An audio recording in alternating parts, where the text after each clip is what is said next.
আসসালামু আলাইকুম, স্বাগতম জানাচ্ছি ইনফো হাব বিডিতে।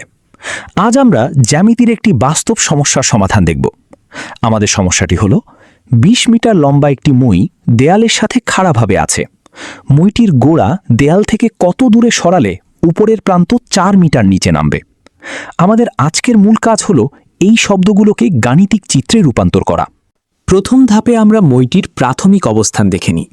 এখানে মইটি দেয়ালের সাথে একদম খাড়াভাবে লেগে আছে, অর্থাৎ দেয়ালের উচ্চতা এবং মইয়ের দৈর্ঘ্য উভয়ই ২০ মিটার।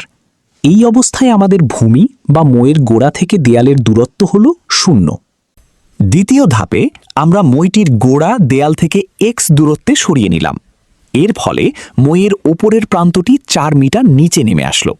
তাহলে দেয়ালের নতুন উচ্চতা দাঁড়ালো ২০ - ৪ অর্থাৎ ১৬ মিটার।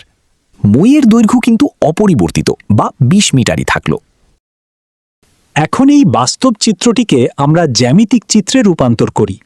খেয়াল করুন, দেয়াল, মেঝে এবং মই মিলে একটি সমকোণী ত্রিভুজ তৈরি করেছে, যেখানে অতিভুজ ২০, লম্ব ১৬ এবং ভূমি হল এক্স।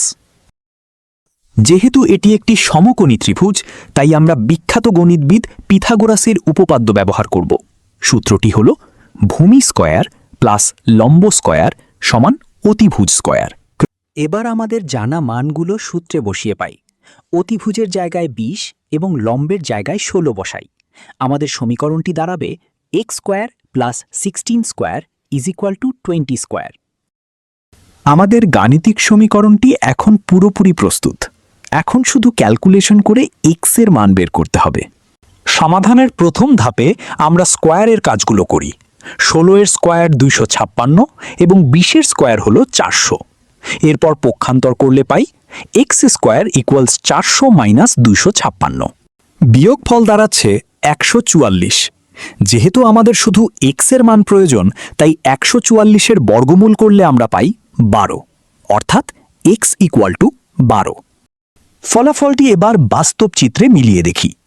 মইটির গোড়া দেয়াল থেকে ১২ মিটার দূরে সরালে এর উপরের প্রান্ত ৪ মিটার নিচে নামবে। এটি ছিল এসএসসি গণিত ১৬.১ অধ্যায়ের ২ নম্বর সমস্যার একটি সহজ সমাধান। সমকোণী ত্রিভুজের বাস্তব প্রয়োগ এভাবেই আমাদের জটিল অঙ্কগুলোকে সহজ করে দেয়। সবশেষে পরীক্ষার খাতায় আপনারা ঠিক যেভাবে চিত্র এঁকে এবং বর্ণনা দিয়ে সমাধানটি করবেন, তার একটি পূর্ণাঙ্গ রূপ এখানে দেওয়া হলো। চাইলে আপনারা এটি স্ক্রিনশট দিয়ে নিতে পারেন। গণিতের এমন আরও মজার এবং সহজ সমাধান পেতে আমাদের সাথেই থাকুন। ধন্যবাদ সবাইকে।